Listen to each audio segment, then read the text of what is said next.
irmãos estão em pé, abra sua Bíblia no livro de Atos, capítulo 2, verso 37, versículo 37. Sempre falo verso, mas verso é quando é salmos, quando é o poema. Quando é capítulo, é versículo. Atos, capítulo 2, versículo 37. Bem? Interessante que eu pedi para o Fábio vir para frente, que eu ia ler essa passagem e ia cantar justamente esse hino, né? Ah, o pastor muito claro. Mas amém, está no mesmo espírito, né? Amém? Em nome de Jesus. Atos capítulo 2, versículo 37 diz assim: os irmãos acharam? Amém. E ouvindo eles isto, compungiram-se em seu coração e perguntaram a Pedro e aos demais apóstolos: que faremos, varões, irmãos? E disse-lhes Pedro: arrependei-vos e cada um de vós seja batizado em nome de Jesus Cristo para perdão dos pecados, e recebereis o dom do Espírito Santo, porque a promessa vos diz respeito a vós, aos vossos filhos e a todos os que estão longe, a tantos quantos Deus, nosso Senhor, chamar. E com muitas outras palavras, isso testificava e nos exortava, dizendo: salvai-vos dessa geração perversa, de sorte que foram batizados os que de bom grado receberam a sua palavra, e naquele dia agregaram-se quase 3.000 almas. Perseveravam na doutrina dos apóstolos, na comunhão, no partir do pão e nas orações. E em toda alma havia temor e muitas maravilhas, e sinais se faziam pelos apóstolos. Até aí, né? Do 37 ao 43. Feche os teus olhos em nome de Jesus e vamos orar ao Senhor. Senhor Deus e Pai, eu começo essa oração no nome de Jesus. Pai, eu te peço, Senhor, que nesta noite esta palavra possa cair em terra fértil em cada coração, começando pela minha vida, e que ela possa produzir frutos, Senhor. Eu te peço, Senhor, usa a minha vida nesta noite para transmitir a tua palavra com ousadia, com autoridade e com a unção do teu Espírito Santo. E os teus filhos que estão aqui nesta noite possam ser alcançados pela tua palavra, a tua palavra que é a verdade e a verdade que liberta. E eu te peço nessa noite, liberta, Senhor, as nossas vidas daquilo que nós precisamos, em nome de Jesus. Amém e amém. Amém? Sente glorificando o nome do Senhor. Glorificando o nome do Senhor. Amém. Glória a Deus. Vocês estão preparados para o que Deus vai fazer nessa noite? Glória a Deus. Em nome de Jesus. Porque onde o Senhor está, alguma coisa tem que acontecer. Não é verdade? Ele sempre nos reúne para melhor, nos reúne para nos abençoar, para nos alegrar, para nos exortar, para consolar, para alegrar as nossas vidas e para fortalecer a nossa alma através da sua palavra. E uma coisa que, né, ultimamente, mais esse mês aqui, eu tenho, né, ido pregar em algumas igrejas.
20 anos numa empresa e é sempre a mesma coisa.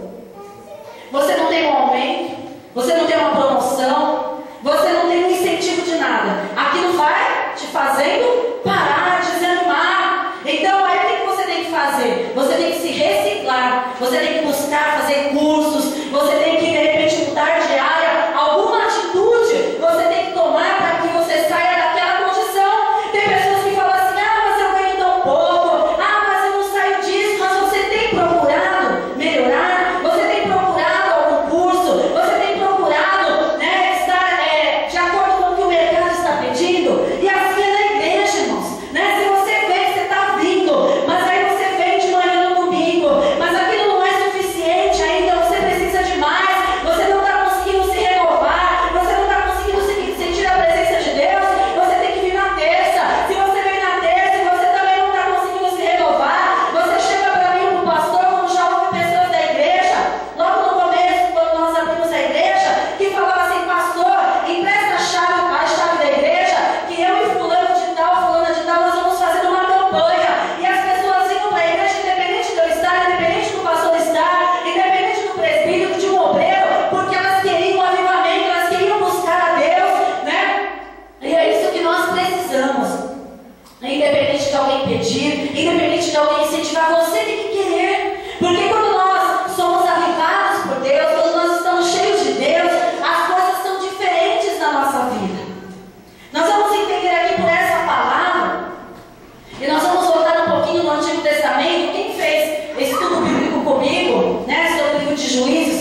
fogo, as quais pousaram sobre cada um deles. E todos foram cheios do Espírito Santo e começaram a falar em outras línguas, conforme o Espírito Santo lhes concedia que falassem. Então, lá em Joel, no Antigo Testamento, né, houve uma promessa do derramar do Espírito Santo. Em Atos 2, no dia de Pentecostes, essa promessa do Antigo Testamento se cumpriu na vida daqueles que estavam esperando essa promessa. Porque o Senhor Jesus, quando morreu e foi aos céus, ele falou assim: olha, eu vou para o Pai, mas eu não vou os deixar órfãos, enviarei o Espírito Santo Consolador. Então eles estavam esperando a promessa, estavam esperando o Consolador, estavam esperando o derramamento do Espírito Santo. E eu vou dizer uma coisa para você: só recebe aquele que espera, só recebe aquele que crê que vai receber, só recebe aquele que confia em Deus. Eles estavam confiando naquela promessa e eles receberam. Então eu quero dizer uma coisa para você: se você espera receber algo de Deus, você tem que crer que Ele vai fazer na tua vida. Se você quer ser cheio do Espírito Santo, você tem que crer que você é escolhido de Deus e que Deus vai derramar uma porção sobre a tua vida, algo sobrenatural sobre a tua vida. Só recebe aquele que espera, só recebe aquele que crê, só recebe aquele que confia no poder de Deus. Porque sem fé é impossível agradar a Deus. Quando nós confiamos, quando nós cremos, nós estamos agradando a Deus, porque nós estamos exercitando a nossa fé, crendo nas promessas dele. E aí, o derramar do Espírito Santo veio. Aí sabe o que aconteceu? Eu não vou ler os versículos seguintes. Fala que ali tinha varões galileus, varões de várias pessoas, de várias nacionalidades. E eles estavam ali reunidos, né, orando no mesmo propósito, no mesmo objetivo. E de repente veio, como eu li, veio um som, né, como de um vento veemente, encheu toda a casa. Foram vistas por eles línguas repartidas como de fogo. Eles começaram a falar em outras línguas. Só que o povo que estava ali, algumas pessoas não entenderam. Eles acharam que, na Bíblia fala que a hora nona, é a hora nona? Né? Era cedo para as pessoas terem bebido. E aí o que acontece? Eles começaram a achar que aqueles homens, né, aqueles servos de Deus, aqueles judeus, aquele povo que estava ali, começaram a falar em outras línguas, começaram a ter manifestações externas, visíveis a todo mundo, a lavaxora e canta, e eles achavam que eles estavam bêbados. Por quê? Irmãos, hoje em dia a gente sabe que existem muitas meninices por aí, existem umas coisas absurdas, né? A gente estava conversando com aquele pastor do Rio de Janeiro, e existem igrejas aí, irmãos, que homem, né, tá usando aquelas túnicas, né? Que nem a Helene Silva daquela igreja que usa umas túnicas coloridas, que homem tá usando, pastor, presbítero, tá usando aquelas túnicas, né, cor de rosa, e é rosa, com uma letrinha rosa, e o que é pior, de véu ainda, né? Então assim, aquele pastor que veio na segunda-feira do Rio de Janeiro aqui, ele falou assim que ele foi pregar numa igreja, e aí ele sentou lá para pregar. De repente começou a chegar um homem de saia de véu, e sentou do lado dele. Aí chegou o outro de saia de véu, sentou do lado dele. Aí juntou uns 5 de maletinha rosa, né, de vestido, e começou a tocar uns corinhos lá. O povo começa a rodar, rodar, rodar, rodar, rodar, rodar, rodar, rodar. Irmãos, isso aí não edifica em nada. Você sentir a presença de Deus, Deus ele pode trabalhar no movimento, Deus ele pode trabalhar no quebrantamento, Deus ele pode trabalhar derramando uma unção de alegria, que você, mesmo que você esteja ali preocupado, angustiado, né, cheio de problemas, mas você sente uma alegria. Então a unção, trabalhar no Espírito Santo, ele pode ser diferente em cada culto, em cada situação, em cada momento.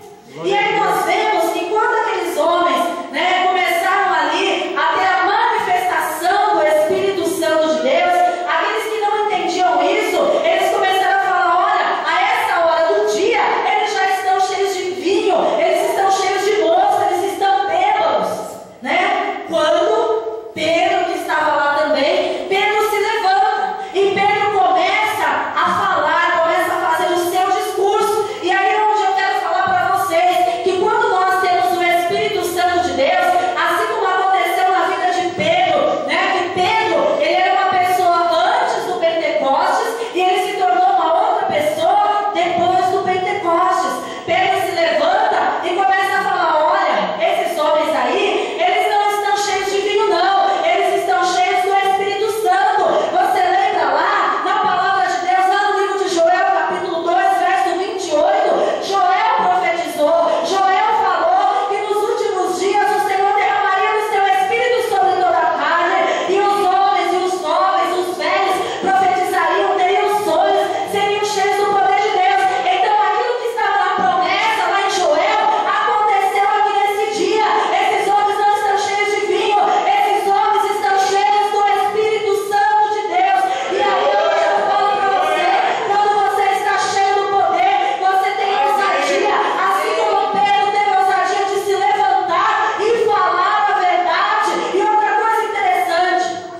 E aí, havia arrependimento, porque Pedro estava cheio do poder de Deus.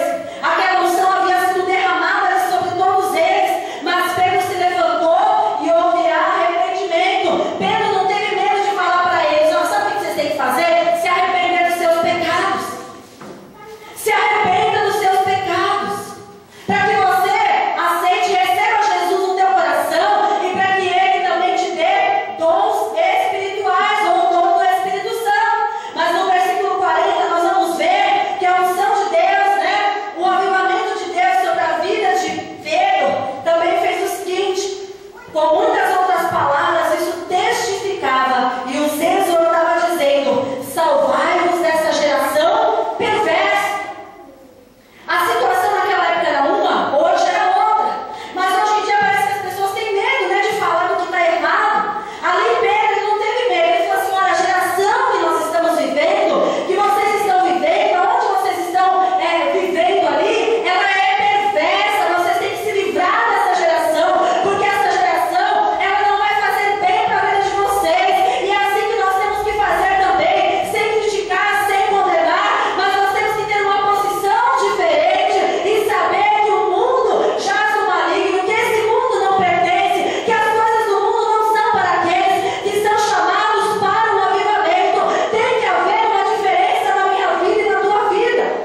prometeram.